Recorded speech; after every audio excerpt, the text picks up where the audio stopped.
여러분 안녕하십니까? 이어서 경남 소식입니다. 창원시가 어제 복합 유통시설 스타필드 창원점에 점포 개설 등록 신청을 받아들였습니다. 준공은 당초 계획보다 늦은 2025년쯤으로 전망되는데요. 일부 전통시장 상인들은 스타필드 측과 상생 협약이 마무리되지 않았는데 창원시가 행정 절차를 진행했다며 반발하고 있습니다. 보도에 손원혁 기자입니다. 아파트 단지 상가에서 25년 동안 떡집을 운영해온 조용문 씨. 조 씨의 가게는 스타필드 창원점 예정지와 불과 500m 떨어진 곳입니다. 총 면적 24만 제곱미터 규모 350개 점포가 입주할 복합 유통시설 개점을 앞두고 상권 피해에 걱정이 큽니다. 도보로 한 10분이면 10분도 안 걸려, 한 5분 정도 걸릴 정도 거리인데 이까지 오겠습니까? 이게 오겠습니까? 이게 거의 안 올 것 같습니다. 창원시가 스타필드 창원점에 점포 개설 등록 신청을 받아들였습니다. 지난 5일 창원시 유통업 상생발전협의회에 조건부 등록 의견 이후 결정입니다. 조건이 붙은 이유는 상생협약 대상 4개 단체 가운데 2곳과는 발전기금 규모 등 견해차로 협약을 매듭짓지 못했기 때문입니다. 창원시는 관련 절차에 따라 결격 사유가 없다고 판단했고 상생협력을 위해 지속적으로 노력한다는 의견을 반영했다고 밝혔습니다. 협상 내용의 구체적인 사항에 대해서는 관여를 하기가 어렵습니다. 협상이 자주 이루어질 수 있도록 시에서 적극적으로 나서서. 하지만 이미 점포 개설 허가를 받았기 때문에 대기업에 대한 전통시장 측 협상력이 떨어질 수밖에 없다는 지적도 나옵니다.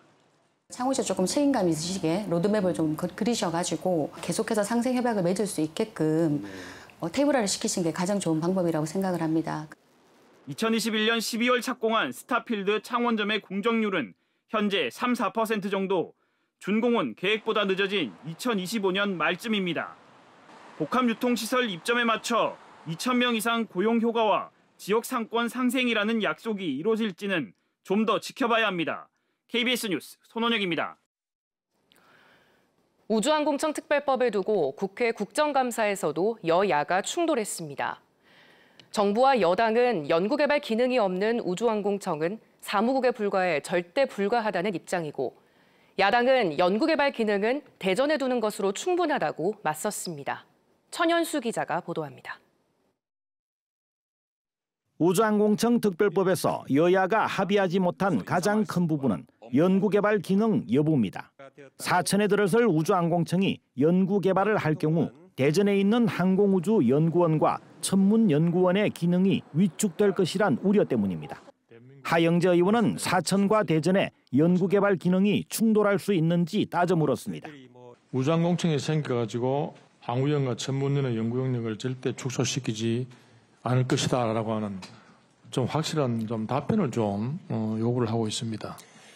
과기부 장관은 사천의 우주항공청이 기초 탐색 연구를 하고 대전 항우연과 천문연은 후속 연구 개발을 하는 구조라며 충돌은 없다고 설명했습니다. 협력해서 하는 그런 연구 모델이고 절대로 이렇게 이쪽 저쪽 겹치게 해서 서로를 불안하게 하는 일은 없고 여당은 우주항공청이 연구 개발을 못하도록 막는다면 사무국에 불과하게 된다며 이를 반대하는 것은 항우연과 천문연의 밥그릇 챙기기라고 지적했습니다. 하지만 야당의 반발도 적지 않았습니다. 우주항공 연구 개발은 기존 항우연과 천문연으로 충분하다는 것, 필요하다면 추후에 검토하면 된다는 입장입니다. 대한민국 7대 우주강국을 만들었던 그 성취를 해체하려고 하는 시도가 명백하기 때문에 그렇게 해서는 오히려 우주 항공력이 떨어지지. 과방위 여당 의원들은 우주항공청 특별법에 안건조정위원회가 결론을 못 내고 있으니 국정감사 기간 동안이라도 전체 회의를 열어 통과시키자고 주장했지만 합의는 되지 않고 있습니다. KBS 뉴스 천연수입니다.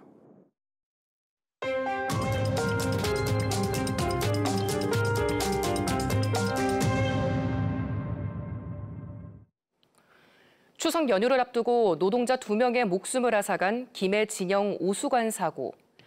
KBS 창원의 연속 보도로 도급업체의 규칙 위반과 불법 하도급 등 사고의 실체가 조금씩 드러나고 있는데요. KBS가 이번 작업의 첫 시작부터 되짚어봤더니 밀폐 공간 작업 지침이나 위험성 평가 등 사고를 막기 위한 기본적인 조치도 없었던 것으로 확인됐습니다. 일하다 죽지 않게 박기원 기자입니다. 고용노동부 감독관들이 2주 만에 김해 오수관 사고 현장을 찾았습니다. 추가 현장 검증을 위해서입니다. 벨트가 제로가 있네. 1m죠. 사고 추정 시각에 맞춰 산소 농도 등을 다시 측정한 결과 기준치 이하로 나왔습니다. 경찰 등 관계기관 조사가 속도를 내는 가운데 미흡했던 안전관리도 추가로 확인됐습니다. 이번 사고 이후 도급업체가 용역 중단 통보를 무시하고 작업을 강행했다고 밝혀온 창원시. 그러나 KBS 취재 결과 창원시와 도급업체 측은 최초 용역 시작부터 기본적인 안전지침을 지키지 않은 사실이 확인됐습니다. 지난 6월 용역 시작 이후 창원시와 도급업체 측은 세다리 중계 펌프장 주변 3곳에 이미 현장 조사를 진행했습니다. 관련 규칙상 발주처와 도급업체는 작업 전 밀폐 공간 작업 프로그램을 만든 뒤 위험 요소를 파악해 작업 허가서를 내주게 돼 있습니다. 하지만 이 절차는 없었습니다. 없다는 얘기는 수립을 하지 않았다는 내용입니다. 작업 허가서가 따로 나갔습니까? 그것도 뭐 없는 걸로 될 겁니다. 또 질식사고 위험 등을 지표로 평가해 안전 대책을 마련하는 위험성 평가 절차도 없었습니다. 위험성 평가는 지난 5월 김해주촌 질식 사망 사고 이후 박완수 경남지사가 내린 밀폐공간 질식재해 방지 특별대책의 핵심입니다. 게다가 창원시는 용역 발주 이후 현장에 한 차례도 나가지 않았습니다. 우리가 할 때는 그때는 진짜 나가보진 않았어요. 진짜 추석이 우리가 계약을 줬기 때문에. 창원시는 도급업체가 안전관리에 최선을 다하고 사고 책임을 져야 한다는 내용을 과업 지시서에 담은 것이 사실상 안전대책의 전부였습니다. 위험성에 대해서 인지를 하고 위험을 어떻게 관리할 것인지에 대해서 그 업체한테 요구를 하고 창원시는 그걸 받아야 돼요. 고용노동부와 경찰은 현장 검증과 부검 결과가 나오는 대로 창원시와 업체 관계자들에 대한 피의자 신분 전환을 결정할 계획입니다. KBS 뉴스 박기원입니다. 거제에는 매년 봄이면 수만 송이 수선화가 장관을 이루는 공고지라는 곳이 있는데요. 한 노부부가 반세기 가까이 정성껏 관리한 덕에 지역의 대표 관광 명소가 됐습니다. 하지만 최근 관리에 어려움을 겪자 거제시가 이 공고지의 명성을 잇기 위해서 직접 관리에 나서기로 했습니다. 최진석 기자입니다. 거제 해금강과 내도를 바라보는 작은 정원. 봄이면 16,000여 제곱미터 계단식 정원에 노란 수선화가 장관을 이루는 곳입니다. 강명식 할아버지와 기상학 할머니 부부가 반세기 가까이 정성껏 관리한 덕에 지역 대표 관광 명소가 됐습니다. 사람들이 와서 보고 뭐 좋아하고 기뻐하고 뭐 수고했다. 그게 이제 뭐라면. 하지만 지난 5월 강 할아버지가 별세하고 지 할머니도 건강이 나빠지면서 수목원 관리가 쉽지 않았습니다. 굴착기가 땅을 고르고 작업자들이 땅속에 묻혀있던 수선화 종자를 걷어냅니다. 내년 봄 꽃을 피울 새 수선화 종자 7만여 개를 심기 위한 작업입니다. 자칫 수목원이 방치될 우려에 거제시가 직접 관리에 나선 겁니다. 거제시는 노부부를 대신해 앞으로 3년 동안 공고지 수목원을 관리할 계획인데요. 이를 위해 거제시는 지난달 2차 추경을 통해 관리 예산 8천만 원도 확보했습니다. 거제시는 현재 공고지가 사유지이지만 지역 대표 관광지이기 때문에 가족 동의를 받아 대신 관리하기로 했습니다. 11월 초에 다시 저희가 그 품질 좋은 구근을 새로 싹 심을 예정입니다. 그러면 내년 3월이면은 노란 수선화 군락을 보실 수 있으실 겁니다. 공고지 관리에 어려움을 겪던 가족들은 거제시에 땅을 무료로 빌려줬습니다. 협조를 해주시고 이렇게 제안을 해주시고 하니까 저희로서는 정말 천군만마를 얻은 듯합니다. 거제시는 앞으로 1년 내내 관광객이 찾도록 다양한 꽃을 심어 공고지를 관리할 계획입니다.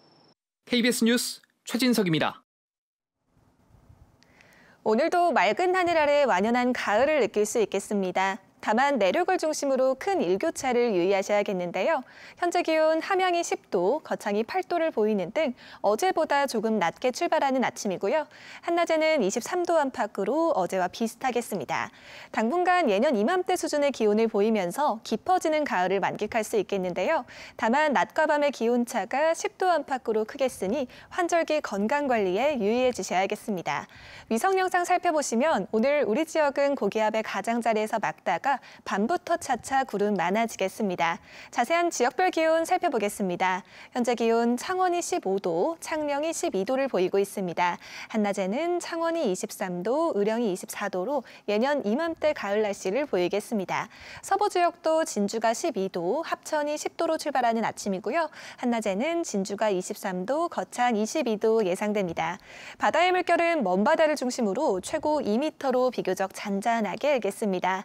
당분간 기온은 점차 낮아지겠습니다. 토요일인 모레에는 북서 내륙의 오후 한때 비 소식이 있겠습니다. 날씨였습니다. 마산 동부경찰서는 택시에서 금품을 훔친 혐의로 30대 남성 A씨에 대해 구속영장을 신청했습니다. A씨는 지난 5일 새벽 창원 시내에서 택시를 탄 뒤 택시기사의 감시가 소홀한 틈을 타 차량 안에 있던 지갑과 현금을 훔치는 등 6차례에 걸쳐 96만 원 상당의 금품을 훔친 혐의를 받고 있습니다. 경찰 조사에서 A씨는 생활비에 쓰기 위해 돈을 훔쳤다고 말했습니다. 창녕군은 어제 우포 따오기 보건센터에서 따오기 보건사업 15주년을 기념해 야생 적응 훈련을 마친 따오기 등 26마리를 자연으로 돌려보냈습니다. 창녕군은 2008년 중국에서 따오기 한 쌍을 기증받아 멸종위기 야생동물 2급이자 천연기념물인 따오기 보건사업을 진행해 지금까지 270마리를 양생 방사했습니다. 경상남도가 구제역 백신을 제대로 접종하지 않는 농가에 과태료 1,000만 원 이상을 부과하는 등 강력 대응하기로 했습니다. 또 구제역 백신 미접종 농가는 가축 방역사업 지원 대상에서 제외하고 구제역 발생 시 살처분 보상금 전액을 삭감하는 등 행정 조치할 예정입니다. 뉴스를 마칩니다. 시청해주신 여러분 고맙습니다.